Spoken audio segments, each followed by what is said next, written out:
Pernah kepikiran nggak, apa sih sebenarnya inti dari semua komputer yang kita pakai? Mulai dari laptop canggih sampai smartphone di tangan Anda. Jawabannya mungkin bikin kaget. Ini semua berawal dari sebuah ide, sebuah mesin imajiner dari tahun 1930-an. Nah, hari ini kita bakal bongkar kode di balik mesin Turing.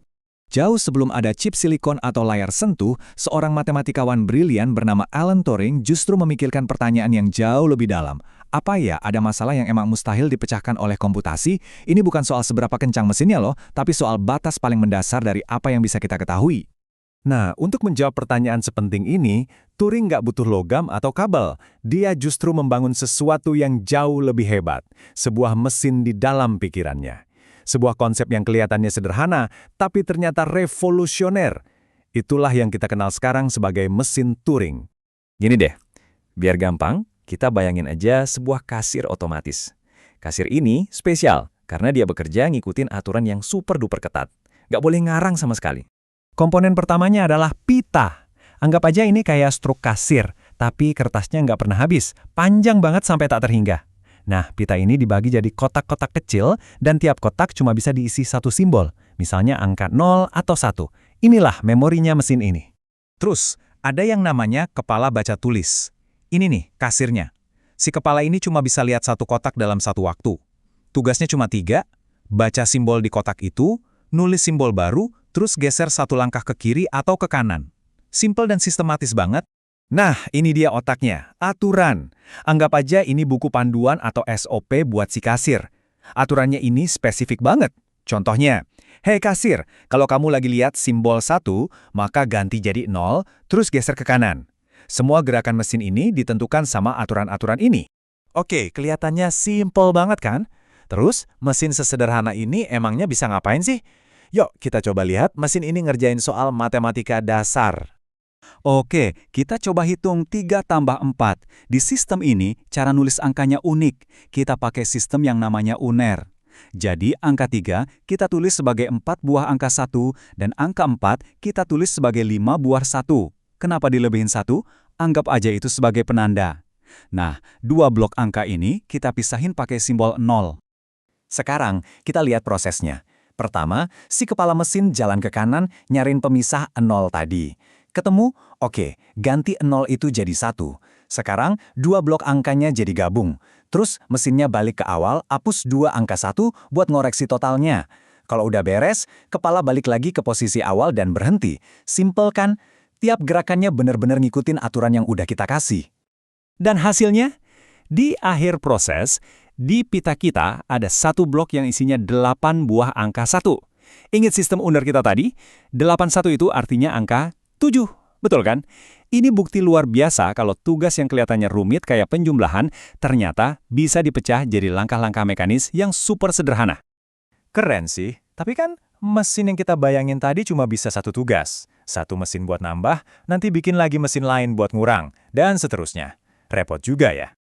Nah, disinilah letak kejeniusan Turing. Dia mikir, gimana kalau kita nggak perlu bikin mesin baru buat tiap tugas? Bisa nggak sih ada satu kali mesin super yang bisa baca deskripsi mesin lain terus niruin cara kerjanya? Dan jawabannya, secara teori, adalah iya. Konsep inilah yang disebut mesin Turing universal. Ini ide revolusioner yang jadi dasar dari, ya, semua komputer modern. Laptop Anda, smartphone Anda, itu semua pada dasarnya adalah mesin Turing universal. Mereka bisa menjalankan program apapun yang kita kasih. Jadi gini cara kerjanya. Di pita mesin itu kita nggak cuma masukin data, tapi kita masukin juga resepnya, alias programnya.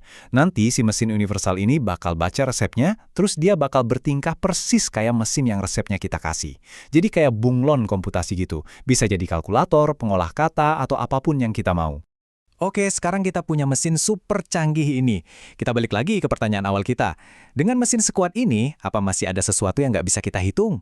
Dan Turing membuktikan kalau jawabannya adalah ya, tetap ada batasnya.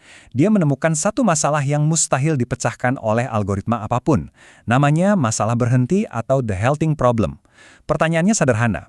Bisa nggak kita bikin satu program yang tugasnya menganalisis program lain, terus nebak dengan pasti program itu bakal selesai atau bakal ngelup terus-terusan selamanya? Coba kita berandai-andai sebentar. Anggap aja kita berhasil bikin mesin super ini, kita sebut aja mesin H. Mesin H ini bisa lihat kode program apapun, terus langsung tahu, oh ini bakal berhenti, atau wah ini bakal ngelup selamanya. Aturannya gampang.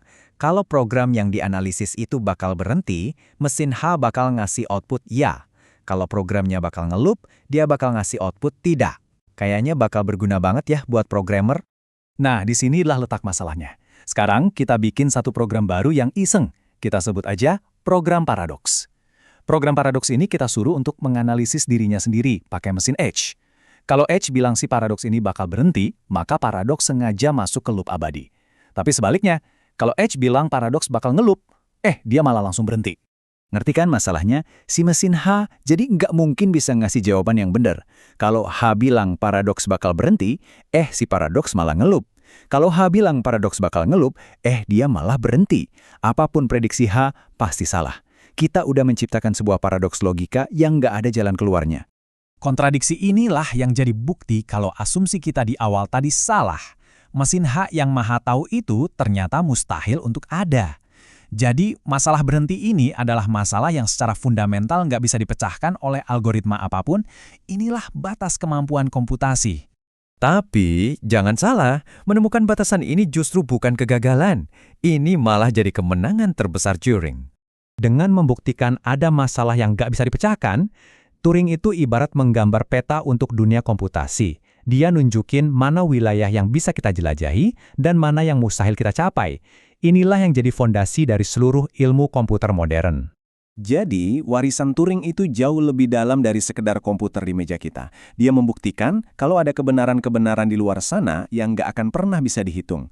Ini bikin kita mikir, kalau komputasi aja punya batas, gimana dengan batas pengetahuan kita sebagai manusia? Sebuah pengingat yang keren, kalau di dunia logika yang paling pasti sekalipun, ternyata masih ada ruang untuk misteri.